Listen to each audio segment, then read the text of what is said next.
YouTube channel भक्ति सरता पर आप सभी का हार्दिक स्वागत है। तो आज हम आपकी सेवा में एक वीडियो लेकर के उपस्थित हुए हैं। दोस्तों, महाराणा प्रताप कभी चित्तौड़ किले में क्यों नहीं गए, आखिर क्या है इसके पीछे राज, तो बने रहिए वीडियो के अंत तक। तो देखिए दोस्तों, ये कहानी खानवा से शुरू होती है। खानवा के राजा बाबर ने दोस्तों आक्रमण कर दिया था चित्तौड़ किले पर। एक चित्तौड़ ही ऐसा राज्य था जिसने कभी मुगलों की स्वाधीनता स्वीकार नहीं की, कभी गुलाम नहीं बने उनके। तो महाराणा सांगा ने भी आक्रमण किया। दोस्तों, उस युद्ध में महाराणा सांगा पराजित हो जाते हैं और इधर उनकी रानी कर्णावती ने जौहर किया था। सैकड़ों स्त्रियां उस जौहर कुंड में भस्म हो गई थी। तो उसके बाद उनके बड़े बेटे भोजराज को राजा बनाया गया, लेकिन दोस्तों वो भी शासक अच्छा नहीं बना, उसने भी अपने राज्य को नहीं बचाया, तो वो भी मारे जाते हैं। और उसके बाद विक्रमादित्य होते हैं, तो विक्रमादित्य भी मारे जाते हैं। उन्हें बनवीर, दासी पुत्र बनवीर ने मार दिया था। और अगले उदय सिंह को मरवाने के लिए बनवीर ने बहुत कुछ षड्यंत्र रचा, लेकिन जो गुजरी पन्नाधाय थी, उस पन्नाधाय ने उन्हें कुंभलगढ़ के किले में भिजवा दिया। और दोस्तों, कुंभलगढ़ के किले में उन्हें सुरक्षित पहुंचा दिया गया। पन्नाधाय ने अपने पुत्र की बलि दे दी और बनवीर राजगद्दी पर बैठ गया। लेकिन कुंभलगढ़ जैसे ही उदय सिंह पहुंचे तो वहां उन्हें राजा बना दिया गया। और दोस्तों, बनवीर और उदय सिंह के मध्य युद्ध हुआ, जिसमें बनवीर हारे जाते हैं तो उदय सिंह को राजगद्दी मिल जाती है और उदय सिंह अपने शासन को संभाल लेते हैं। लेकिन चित्तौड़ किले पर मुगलों का साया हमेशा मंडरा रहता था।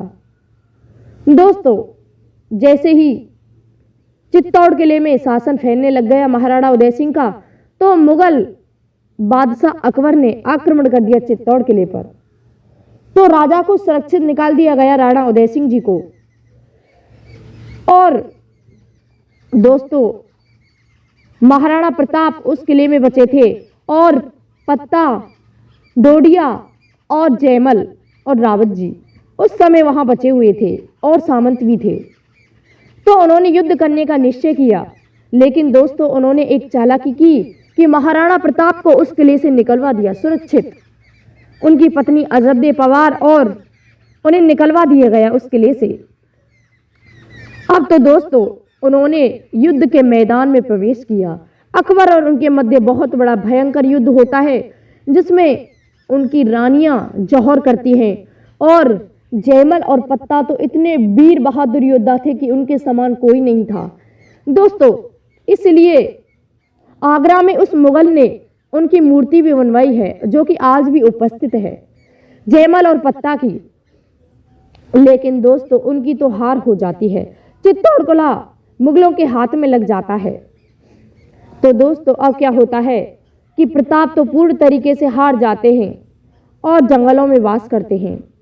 लेकिन वे युद्ध करने के लिए जाते हैं तो उनकी माता जयवंताबाई उनके पास में आती है और कहती है कि आपको इसलिए बचाया गया क्योंकि आप यहाँ की रक्षा कर सकें। तो प्रताप उनकी बात मान जाते हैं और एक नए राजधानी उदयपुर का निर्माण करते हैं। तो वहां बहुत से राजाओं को आमंत्रित करते हैं, लेकिन राजा भी उस समय तक उस मुगल के गुलाम बन गए थे। किसी भी राजपूत राजा ने उनका विरोध नहीं किया था, वो तो उस अकबर से हाथ मिला रहे थे। लेकिन 18 जून 1576 को हल्दी घाटी का युद्ध होता है, जिसमें दोस्तों प्रताप ने मुगलों को धूल चटा दी थी, लेकिन अधिक समय तक कुछ नहीं हो पाया। भीलों ने साथ दिया दोस्तों, बहुत से सामंत भी थे, तो सभी मारे जाते हैं। लेकिन उस समय मानसिंह सेनापति का मुख्य नायक था, सेनापति था। तो उसने अपनी सेना को और बुलवाने के लिए कहा कि प्रताप को मार दो।